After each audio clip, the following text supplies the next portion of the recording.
The next to speak is Professor Avi Perevolotsky. Professor Perevolotsky is a graduate of Tel Aviv University, is a biologist and zoologist. He has a PhD in ecology from the Davis University, worked in the nature Protection Authority, and is from 1986 worked as a researcher in the Agricultural Research Administration in the Holon Institute, and also was 5 years as the chief researcher of the PAX and PAX Authority, and also worked in the Yad Nadiv Research Institute, and is now an environmental and agricultural consultant. Professor Perevolotsky has researched and taught various nature resource management, and he's going to talk about from Humboldt, from the mountains to the seas, by laying the foundations for ecological evolution and perhaps its end.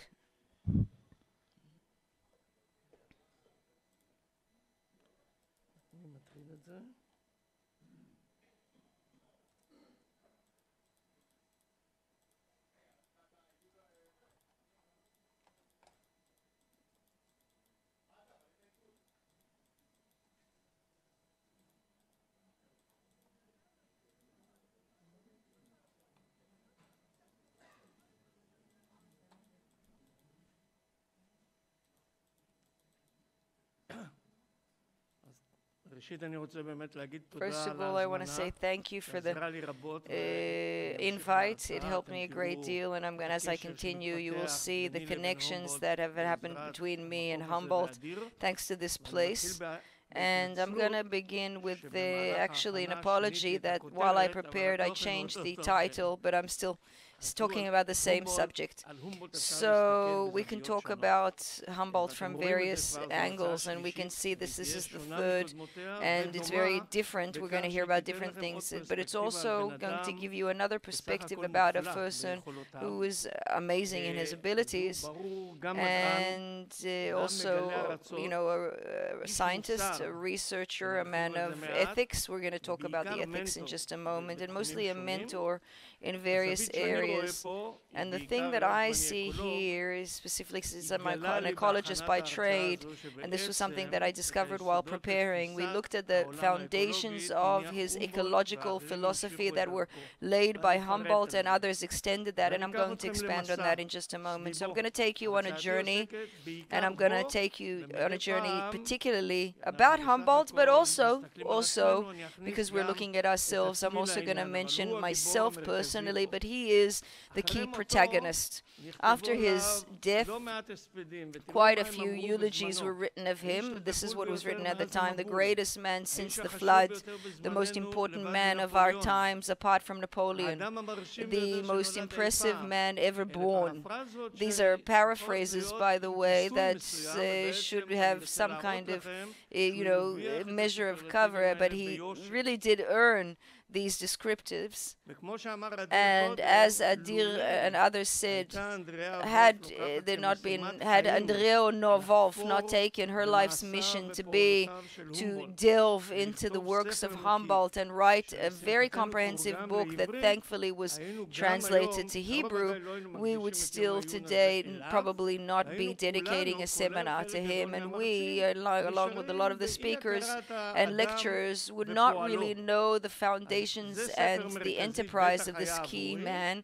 So this book was a seminal book for me, and when I write the quote there, or when I will write quotes throughout, it's from her, from Andrea, who is quoting Humboldt, and we are quoting him through her, and a couple of biographical details. But this is, by the way, the style of the images. These are paintings from the 18th and 19th century.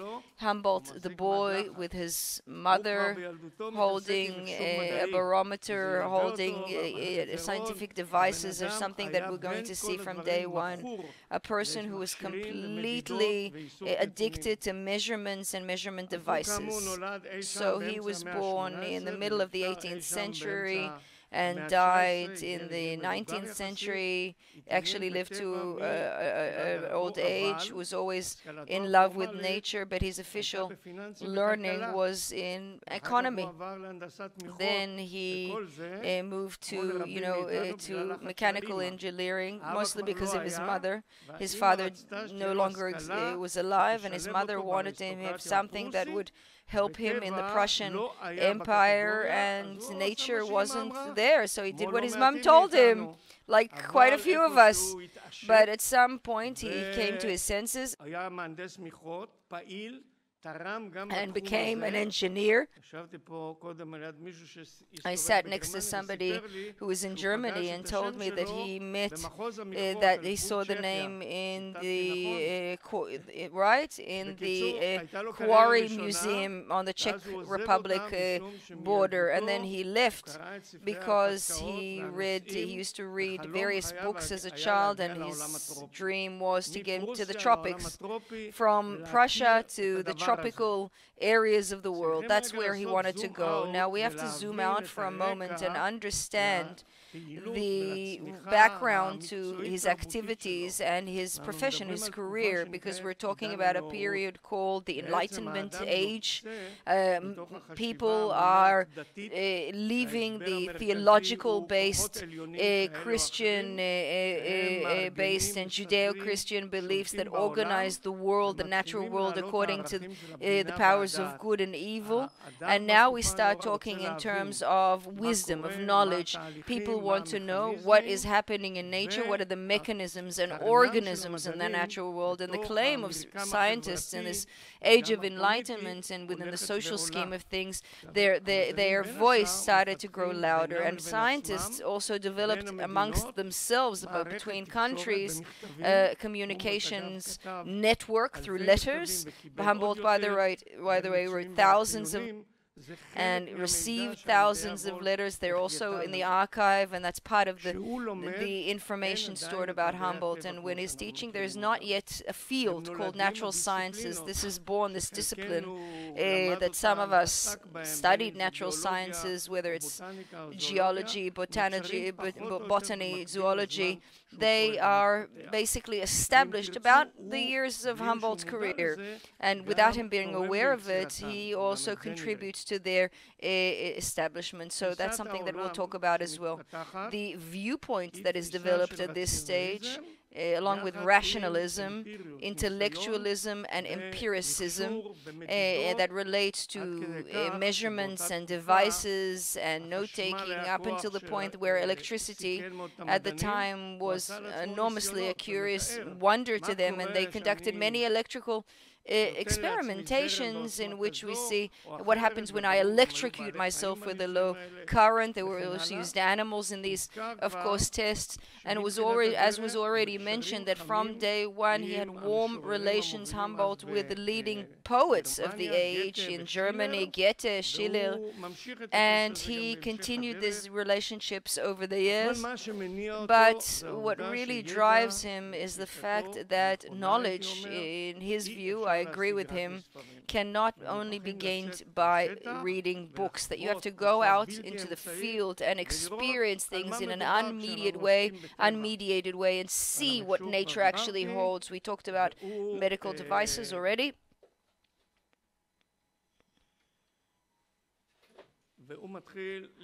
And Humboldt begins, first of all, traveling Germany, or what will become Germany. At the time it was Prussia, the Prussian Empire. He goes to Russia as well, and doesn't stop dreaming about the tropics. He doesn't get there early in career, because getting to the tropical world, which was mostly under the dominance of Spain, it required permits, and in 1979 he got permission from the Spanish king to take an overseas trip. The king didn't know what he was in for at the time, but we'll get to that. And Humboldt embarks on a journey to South America, and after several weeks he goes through Tenerife, the Canary Islands, and he knows that in Tenerife there's a volcano in one of the major islands of Tenerife. It's a dormant volcano. He has 2 days there, a stop there, and he climbs the dormant volcano, and that's something, a moving moment for him. He describes it quite eloquently, and this is also my first opportunity to meet him, because this mountain, Teide, the volcano, this is a well-traveled mountain these days. There are three couples that do a query or investigation every year. This is Tenerife, and we stand in Mirador de Humboldt, meaning the observatory named for Humboldt. It's a cafe, an observatory. Travelers can sit there, and I in Humboldt sit there. There's a little statue from 2012, by the way. There's an image of me with the statue of Humboldt. I never knew that years later I would be asked to speak in a conference dedicated to Humboldt, but I knew that there was one thing that Humboldt had done. I didn't know everything that he had done, but I still had a picture with him. And when Adira asked me about to speak here, I said, "Hey, I've got a picture of myself with the statue of Humboldt from the observatory." Okay, so somebody said he was in the handsome guy, that he's the guy on the left. Don't mistake me for Humboldt. Yeah. Now he continues on his journey. This is his path. 5 years he travels, then sails to Venezuela, disembarks there. This is his first encounter with the tropical world. He takes his time, he observes everything, notes everything. I'm not going to get into the details because we'll see this later. And then he leaves with his partner and some locals on a cruise on the Llanos and the Orinoco, the two huge rivers that feed into the Amazon, and then he lives there in that area with the crocodiles and the jaguars for a while. He lives that life unmediated, direct, and learns the tropical environment the way he'd always dreamed, goes back to Caracas, then sails to Cuba, then comes back from Cuba, crosses the Andes by foot because he'd read in letters that there would be a ship waiting for him in Lima, and he wants to take that ship from the port of Lima, so he crosses the Andes on foot. This is 1800. People don't do this today on foot, so this is 1800. Humboldt is doing it, lands in Ecuador, and then travels some other volcanoes, sails to Mexico, travels all across Mexico, goes back to Cuba, and then the American President Jefferson hears of Humboldt and invites him as an honorary guest to Washington. Why? Because the U.S. at the time has a conflict on the border with Mexico, with California. They're not members of the U.S. Yet, and the Americans that are European by descent don't understand the South American world, and he's considered a researcher who's an expert, and they ask him, "Humboldt, come and tell us what's south of the border, come and teach us." So that's his route. Who's funding all of this? Humboldt, first of all, he comes from a middle-class family. They had assets. The father died at a young age, and therefore the mother pressured for him to get a good-paying job. He also had a brother, a brother that became a member of the aristocracy and would live off that. Humboldt refused, but there was some family funding. He wasn't destitute, but he finished all of the fortune with his travels, yes, but his accomplishments, particularly those that I'll mention now, created such a reputation that he managed to enlist capital for the rest of his life. He lived off monies of authorities, particularly the Russian king Friedrich III, who funded his livelihood. But when you read the book, it's clear that he lives quite sparsely. He doesn't live extravagantly or opulently, but he's had enough money certainly to live his life, to travel, to research, and this was his great journey, his second other journey journey was to Russia, funded by the Russian government. But in these 5 years, his grand adventure to South America, he managed to bring the following achievements. Magnetic fields, it's already been talked about. Magnetic fields is enormously important as an achievement. But not only that, not only fields, he also managed to define isothermic and isobar. Isobar is the lines, the index of temperature gauges, and these are basic meteorological measurement devices. He was the one who mapped them out and calculated them. He was the first to look at plants, not as in a systematic way, meaning not who is related to who or what creates a family, but rather where they exist, what are their environment, their habitat, how do they relate to environment, meaning a different perspective on the plant world. And this he then develops while traveling the mountains and the volcanoes, where he sees that as he ascends in elevation, the wildlife and plant life change, and he understands the bounds or the rounds of elevation and understands that they're global. And he saw this only in South America, but years later, other young scientists and researchers who had traveled the Himalaya, wanted to travel the Himalaya, came to him, and he said, let's see if we see a repetition at those elevations of plant life.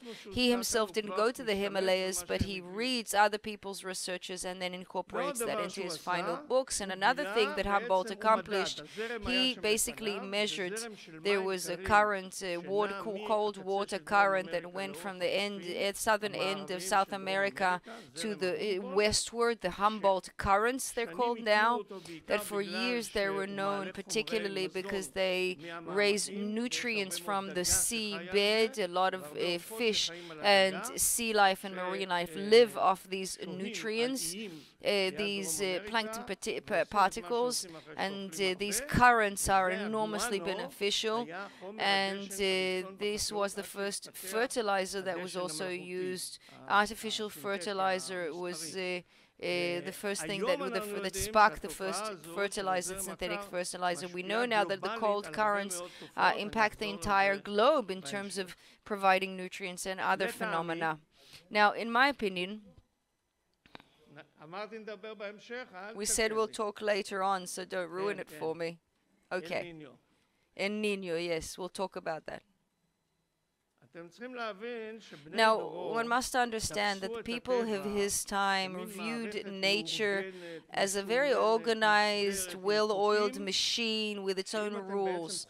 So if you dig, into this philosophically, there's providence, there's a God behind it. Otherwise, without a maker, all of this making would not work. And of course, it all has very strict rules, and this was what was assumed. But Humboldt, through his travels, didn't believe this.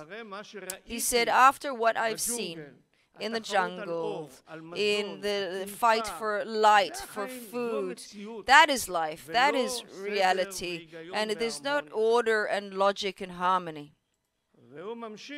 And he continues when he went up the Chimborazo mountain in Ecuador, 6,000 meters above sea level. He does it without any equipment, and he reaches almost the top in the pinnacle to do his measurements. And there he writes that he understood that the world is built in a way that is interconnected as one key assembly, which is not necessarily harmonic, but an interconnection of relations of life. And I believe that that is the first eco-text, really, a real, purely ecological view of nature as many systems and subsystems interconnected. And he talks about nature as an organism. And it's interesting to note that this idea came to him from Goethe, meaning in Faust by Goethe. How did the fall occur? Meaning, how is Faust's soul? This is, of course, from German. He said that Goethe talked about this view of claiming your soul through the network and interconnectivity of nature. And this this is a very eco kind of a view from Goethe to Humboldt to us. But he was not only a man of natural science, he also had a social and critical view of what he saw through his journeys, particularly harsh critique of colonialism and slavery in South America. This was a place in which the King of Spain and this was King of Spain funded his journey and sent him, and where Spain took its slaves. But he would be sorry that he'd done that. And Humboldt wrote his harsh critiques. He wrote a political essay on slavery, harshly rebuking this and the management of it by the Spanish, and another book about Cuba, about slavery, and he wasn't afraid to do so. He critiqued, for example, we know till this day that colonialists replaced local agriculture of crop herds that raised their own crops for things that were mega crops, things that were good for empires. And till this day, this phenomena exists about the fact that superpowers go to third world countries and force them to grow things that are relevant to the superpower, not for local growers. And when he came to Russia, even in Prussia, there was no slavery, so they said that any slave that managed to get to Prussia would work as a free man, but no one, of course, was capable of that. He was the one that pushed Simon Bolivar, to leave and embark on the journey. Not that South America was so great at the time, but it wasn't under colonial rule, at least under other kinds of rules, maybe not colonial. So he then already had the understanding, which is true till this very day, that the world, the natural world, is interwoven into political history and humanity's moral history. And if we talk about climate change today, they use the same terminology. And why don't we manage to deal with these huge problems? Because of political issues and moral issues that are hard for us to resolve, not because the eco problems are difficult to tackle. Now, apart from his direct achievements, and perhaps thanks to them, Humboldt was a mentor to a very large number of people that influenced science to this very day. The first Madelheim studied geology, and studied rocks and minerals, documented them, and the first book that he was a diagnostic essay on the stratification of rock layers, and this is one of the foundations of geology from 1883. The foundations of geology. So Humboldt wasn't only a man of plants or animals, he also wrote of minerals and rocks. And Dove wrote about this, that when he embarked on Bigil, on the boat, and his cruise, when he read another personal book by Humboldt, another personal memoir of Humboldt, and on the book that he read, that he takes with him, and Adir talked about this, took Humboldt's book, but he also wrote notations. And so, Andrea Wolf went to the Cambridge Library to find this book with its notations, with its personalized notations. This is a real story. And Andrea Wolf says, quite justifiably, that Darwin stood on Humboldt's shoulders, meaning Humboldt was the first to break path, and it was Darwin that then walked that path and paved it. And one stands on the shoulders of those greats that stood before us. And he was the first that talked about the environmental impact of agriculture, meaning because of the deforestation in Venezuela. This is 1800, by the way. As early as that, it took us 200 years and more to understand these connections, but he wrote about it in 1800. Later on, we can also see this in Russia. He has a journey in Russia, and he shows this, the unchecked modernity and industrialization of man taking over nature, and this years later served as the inspiration for the book, the seminal book by Rachel Carson in the 1960s, a response to the use of pesticides pesticides in agriculture. It was called the Silent Spring, and that really began the environmental movement in the 60s in the US. This understanding that humanity, was basically cutting off the branch on which it was standing because of doing things in the wrong way or irresponsibly. And if you would, the Gia by Havelock, the Gia theory by Havelock that most of us had heard about what happens when a butterfly spreads its wing in one point of the world. It creates a chaos or a sequential impactful event like a domino effect. And Simon de Bolivar, the same person that we talked about earlier, after it was released in the South America, requires the Bolivian government to plant 1,000 trees in order to deal with the impact of deforestation because of Humboldt. And Simon de Bolivar never understood these things before his contact with Humboldt.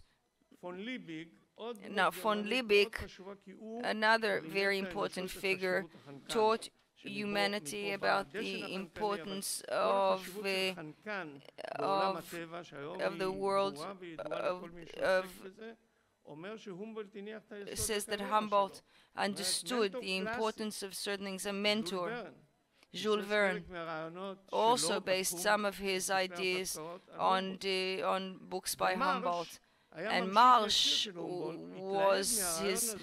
continued his path directly and was very enthusiastic and impressed by Humboldt, the impact of humanity on the environment, and had his own journey to Egypt all the way to Iraq.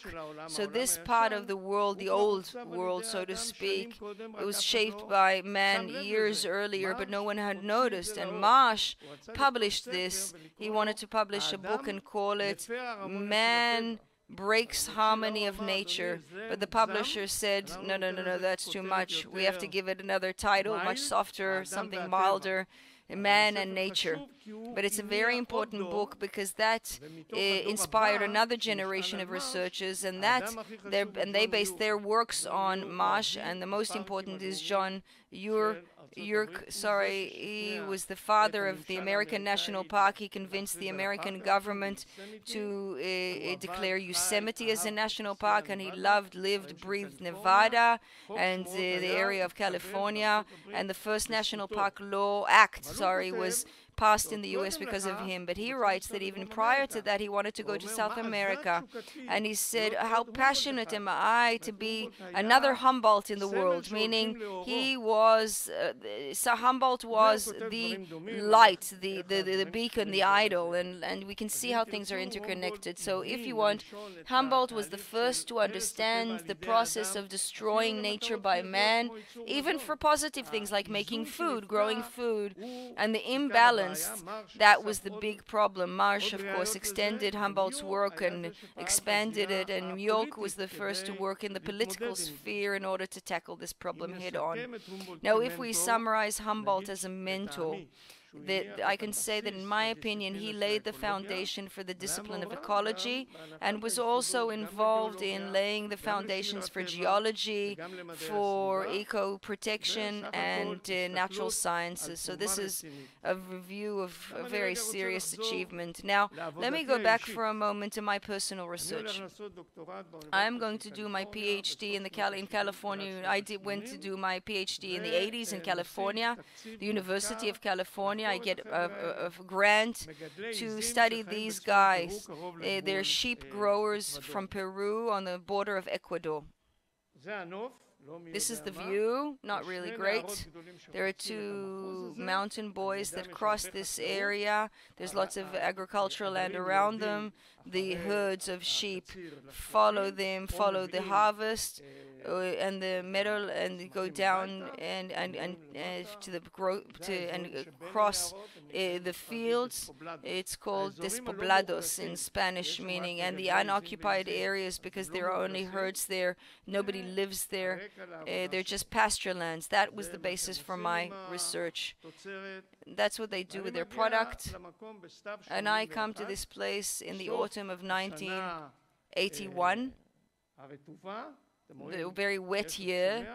You can see still plantation, plants, but a relatively high precipitation level. They get to the next year, 1982. It's dry, not a single leaf, not a single blade of grass, and this is considered the wet period. This is how it looks. Obviously, that raises questions. Is this a drought? Is this, or as lots of researchers told me, I was asked, why are you going to this place, to Pure? The sheep probably ate everything. And I saw this, and I was shocked by this picture. But people say that if you're doing a research and you're lucky enough to be at the very edges of the phenomena, that's where you learn the best about the phenomena. So this is good for me, and even better if the next year there was the biggest level of precipitation. So you got two extremes, very dry and very wet. Thankfully, that's happened in 1983, the winter. There was the El Niño. So I'm going to answer you. El Niño means a little kid, Christ in this particular case, because this happens about in December, Christmas. The birth of Christ, and it happens with regularity of about every 7 years, which is also not true, by the way. That's just a myth. But it all has to do with Humboldt, because the Humboldt currents, the ones that he measured and described, is a cold water sea current that creates stabilization of atmospheric temperature, and that means that the Peruvian coast is a desert, and that desert also encroaches inland, although it's less dry the more inland it gets, and on an average year precipitation levels of the area are relatively low, but there's still precipitation, there's rain. In a year in which the Humboldt currents are particularly cold, there's drought, and when they're particularly warm, there are lots of rain on the mountains and on the plains. So that's something that we know, and I would translate it into numbers. In the city of Pure, on an average year, there's 100 millimeters of rain per year. In El Niño, 2,200. And not far from that, 180 turns to 3,300. We're talking about precipitation which is extreme. This is a good place to conduct research, from drought to floods, of course, and because of the Humboldt currents. Now, I know this, and I know that it's called the Humboldt current, but I don't know anything else about Humboldt at the time. It's 1981-82, and then I saw this statue years later with the famous picture, and if I hadn't read Andrea Wolf's books several years even later than that, I wouldn't know who we were talking about. So these years are in the linear years, and sorry about the quality, this was done in the 80s prior to computers, and it's taken right from my PhD dissertation. We can see a diagram of averages plus 250%, meaning to encapsulate also the El Niño years, and this is how it looks, meaning the same place with the same configuration a year later. So we can look at overgrazing of sheep as if that was the reason that this is for ecological destruction. That's ridiculous, absolutely absurd and preposterous, but lots of people believed it, however illogical it is. And because we're close to the equator, there are also vines and seedlings that grow, and what you get are seeds that after a couple of years after El Niño continue to grow and stay green and fertile. And so I couldn't help myself, I couldn't resist. I had to show you, a bit like Humboldt, and I delved into the political, social aspects of this, and I asked myself, if there's no overgrazing, why do people say that there is? Well, there's a whole bunch of reasons, but we are here to talk about Humboldt, so I'm not going to talk about my PhD results. Humboldt created an entire bookshelf, a very impressive one. He wrote and was obsessive about writing, obsessive about several things, writing included. Was capable of writing about a lot of things and writing a lot. All of the findings of these 5 years he translated into 34 volumes of travels to the equinox area, of the new continent. And now the first volume was called Geography of Plant Life and was considered the first eco book published in the world. That's not me saying it, but rather Darwin saying it, who founded his work on Humboldt, because he said that Humboldt was the man who taught him how to look at nature. And Nadir mentioned earlier the book Cosmos, the last book of his life. At the age of 60 he was at the time. If you're writing, you know, at the age of 60, it's hard to write, but he at the age of 60 is sitting and writing diligently, and the preface to the first volume is 100 pages. That's Humboldt, prolific, and there he summarizes his vision, and upon that he writes, I found myself in a burst of energy and passion to show with one creative strike the entire world of material, one book that would include everything heaven and earth combined, from the dust of stars to the very soil beneath us, from the words of man to the poetry of one's soul. And that's what's amazing. He wanted to encapsulate everything. There were many ambitious people throughout history, but he actually managed to meet his high standards. So from the first volume, which is a true encapsulation of his life philosophy as a researcher, he is the one that lays the foundation for Darwin. The second volume deals with human history, including art, poetry, horticulture, gardening, and so on and so forth. So what's left? Ecology. So let me just say that along with the fact that ecology, of course, is a subset of biology, I believe that ecology is first and foremost a life view based on the word system and systematic. Ecology is systematic. You cannot look at one system or look at individuals or units, and that is unlike most of science that is based, whether it's forced to or not, or whether willingly or not, that deals with small units, those that can be measured and counted and quantified.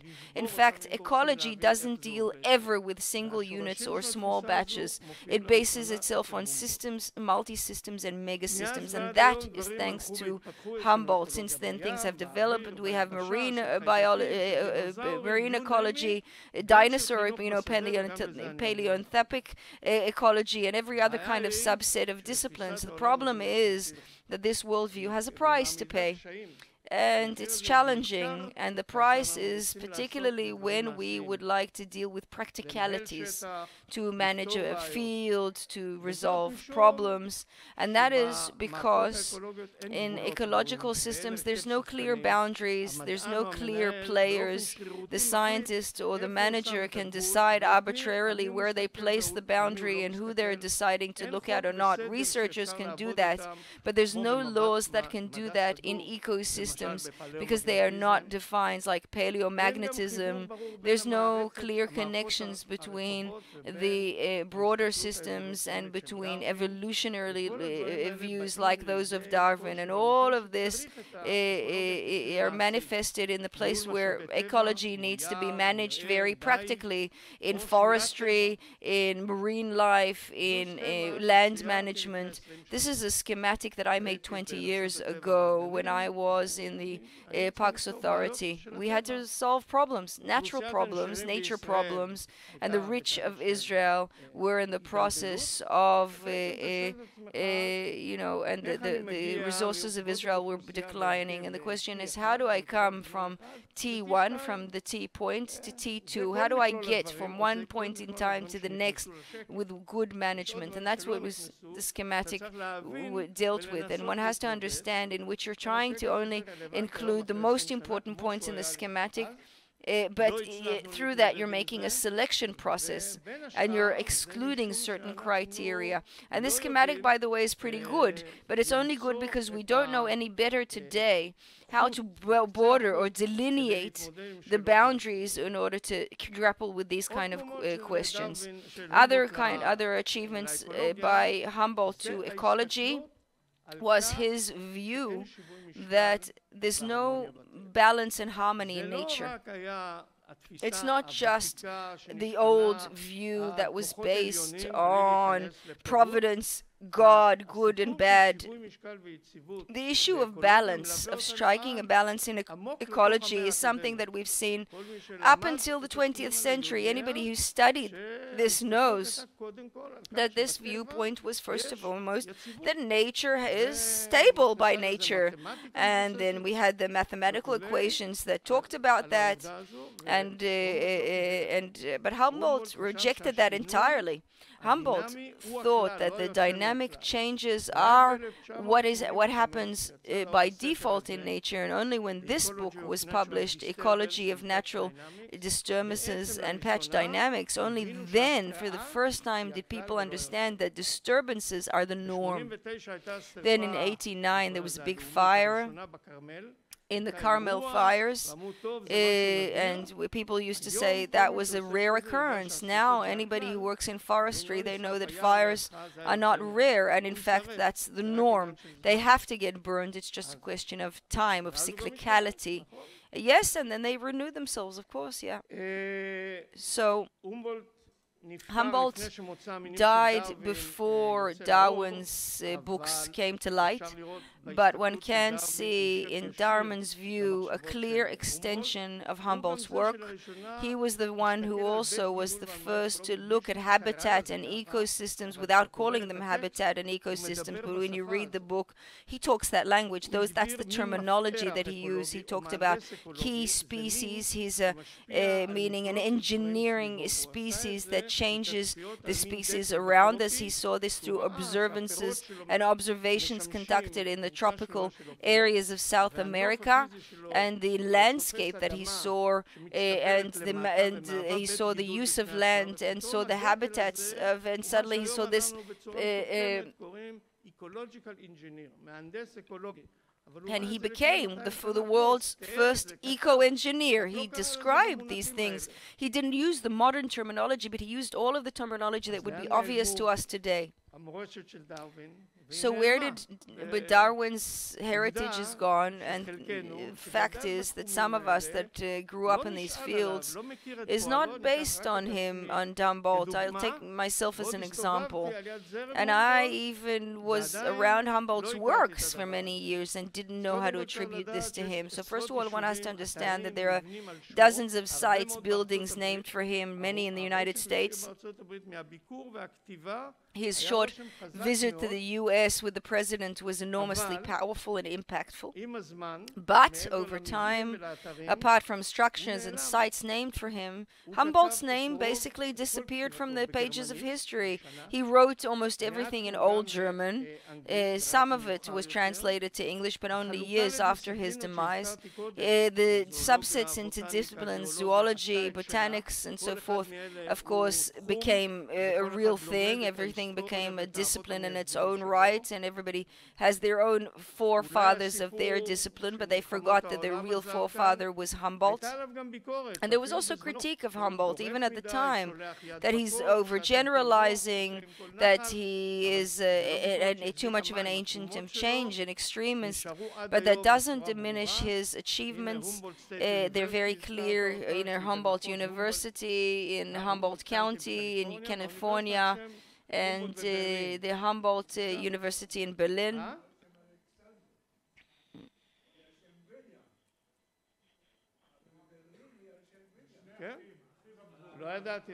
I didn't know that. It's named for his older brother Wilhelm.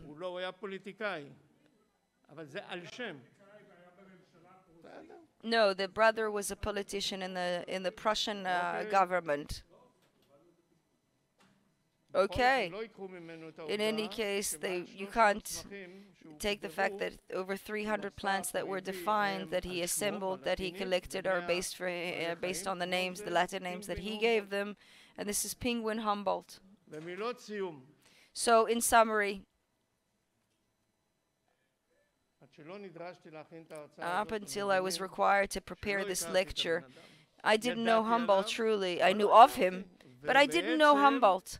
And now, apart from the knowing Humboldt, I understand that I've been in several several teams, and he was there present with me. I wasn't aware that Humboldt was one of the team members on several research groups that I participated in because he was there. I was a member, for example, an exploratory group that worked at the footsteps of Sinai Mountain in the desert, and there was a very clear view that was Humboldt based then, this is a clear translation of Humboldt's philosophy.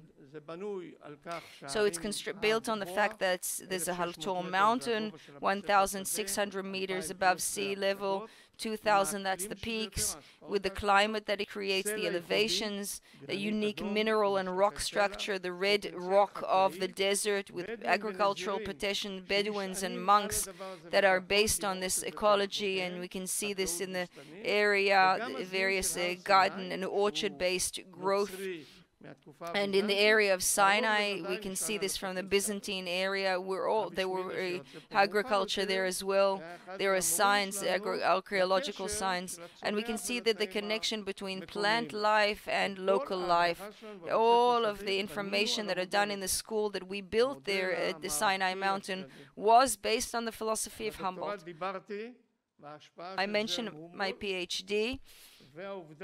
And the fact that I didn't stop at the edges of ecology, just as Humboldt didn't stop at the edges of any one discipline. He always looked around. And so I would conclude and say thank you to Humboldt that gave us these foundations, and to Adir that forced me to understand what I never knew about Humboldt to this very day.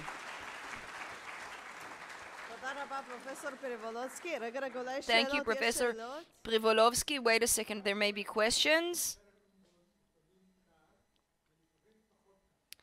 I apologize, we cannot hear the question.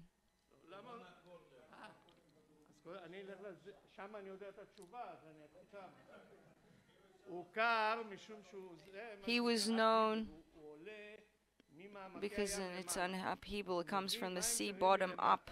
It brings up the currents of Humboldt, bring up cold water. Why they change temperature, I don't know. Humboldt didn't know why they change temperature and why they reverse. La Nina is a drought year. El Nino is the year in which it rains. El Niña are the years between in which no rains. And suddenly you get 2,200 millimeters of rain in precipitation. The fact that it's interspersed by drought, nobody thought about it. Everybody thought overgrazing by the sheep. That was the assumption. But it's called El Niña, the girl, or El Niño, the boy.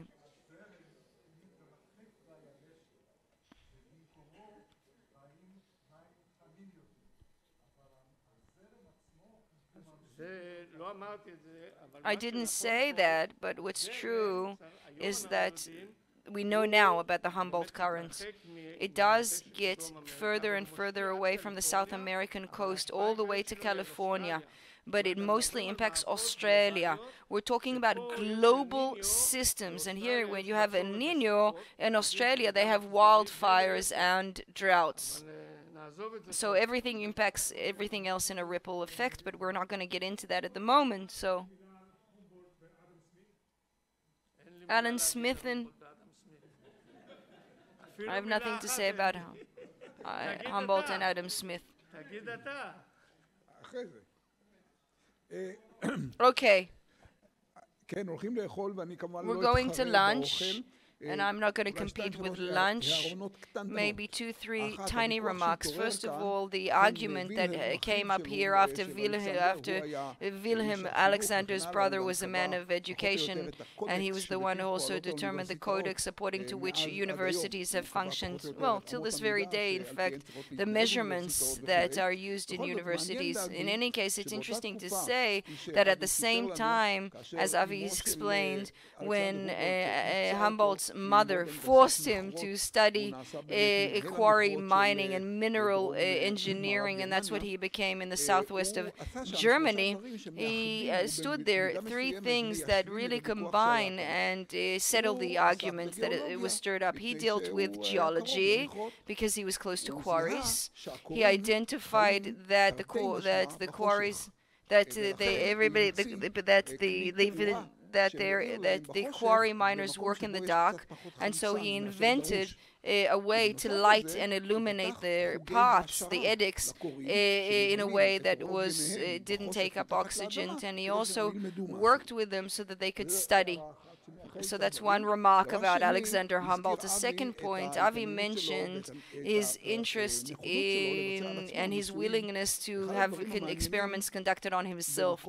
What's interesting is that in a place called, I think, Cabasso, maybe I'm saying it wrong, in South America, the locals told him that in the shallow lakes there are eels that are electric eels. They told him, apparently it's not exactly an eel, but in any case it's a fish, but it's an electric fish in any case. About they're a meter long, that do in fact can electrocute and have electricity, but they can create an electrical current of 600 volts. So of course Humboldt asked to receive one of these eels, but they're very hard to fish because you get electrocuted. But these locals had a system, and they would bring about a herd of horses and run the horses, force them through the shallow waters. The eels that live in the bottom, in the mud, of course, immediately woke up and started electrocuting the horses. The horses went wild, and Humboldt on the side watched. And after the eels, used up all their electricity, they're tired, and then they sink back into the mud, and they're completely limp and limpid, and then you can just pick them up. And after you pick them up, what did Humboldt do? Examine them, and then of course gets electrocuted. Quite powerful, him and his assistants, by the way. So the book that I'd like to present to you are the first 2 volumes of Cosmos by Humboldt. These books we in the Holon Technology Institute bought from an online publication called Book Deposit. Anybody who the books were written, of course, in German. They were translated, some of them, of course, to English, but there's no book that he wrote that was translated to Hebrew. There are 2 million such books. They are sold at very reasonable prices. They don't take packaging costs. They send them anywhere around the world, and you get the book within 2 weeks about. So one of these books is a book that contains, in English, things that were written by Darwin, of course in Darwin's original English, inspired by Humboldt, including annotations that Darwin wrote about Humboldt's book, as Avi explained to us. And this was on his, as he was cruising in Bigil, in the ship. This is the annotations that Darwin made on Humboldt's book. So that's also included here. So Avi Perevolotsky, we thank you from the bottom of our heart for your contribution to the Humboldt Conference, for expanding our knowledge, for your personal involvement, for your great contribution to us, and on behalf of myself and that of the Institute, we thank you.